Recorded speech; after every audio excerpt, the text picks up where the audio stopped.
A mere 13,000 years ago, much of the plant and animal life around Earth looked completely alien. For example, in my home state of Arizona, car-sized armadillo-like creatures known as glyptodons roamed the landscape, which was largely dense forest rather than the dry desert seen today.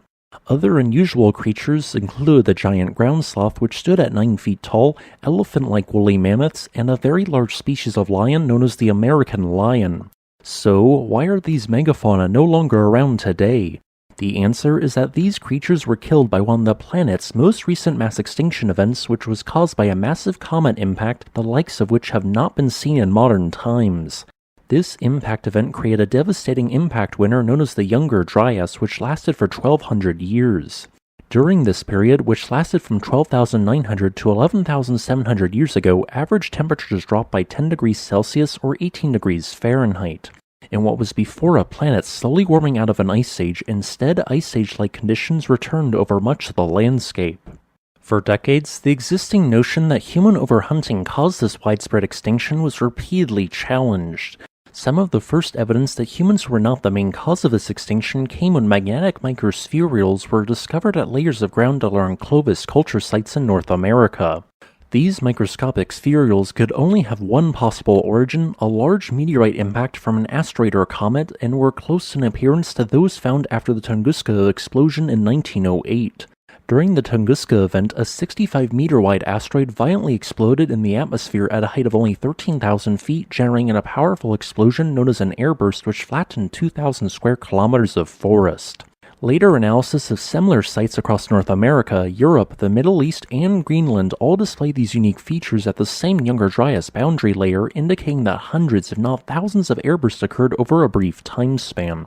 In addition, several of these areas had a definable black layer marking the beginning of the Younger Dryas, hinting at a catastrophic and sudden change in much of the planet's climate. Another clue that this period was caused by an extraterrestrial collision came when these layers were analyzed, revealing abnormally high levels of platinum which were 27 times higher than background concentrations. For context, platinum is the 8th rarest stable element in the Earth's crust, occurring at a mere concentration of 3 parts per billion. Platinum group elements such as platinum and iridium are far more common in large asteroids or the cores of metallic comets than they are in the crust of Earth. On Earth, the planetary material is largely differentiated, causing the vast majority of heavy elements such as platinum to sink into the planet's core. Approximately 12,900 years ago, a large metal-rich comet was on a collision course with Earth. This comet had abundant platinum in its stony core and measured slightly more than 4 kilometers or 2.5 miles wide.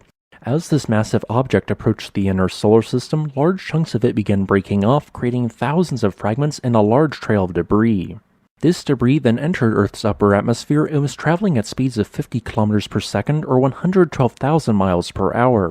Almost all of these fragments began rapidly burning up before violently exploding above the surface, producing a planetary-wide airburst where thousands of Tunguska-sized events occurred over the span of 180 seconds.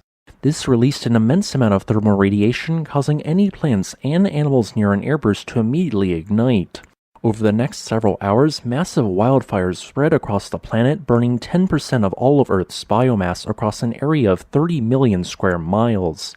Large amounts of soot and sulfur dioxide were ejected high into the atmosphere and soon began reflecting significant quantities of sunlight, causing plants on the ground to die. As the 1,200-year-long impact winter continued, numerous plants were unable to grow, and in turn, the herbivores and carnivores which directly or indirectly relied on those species to exist almost all went extinct. Finally, 11,700 years ago, temperatures began climbing once again, reversing the temporary trend and creating a world largely absent of megafauna.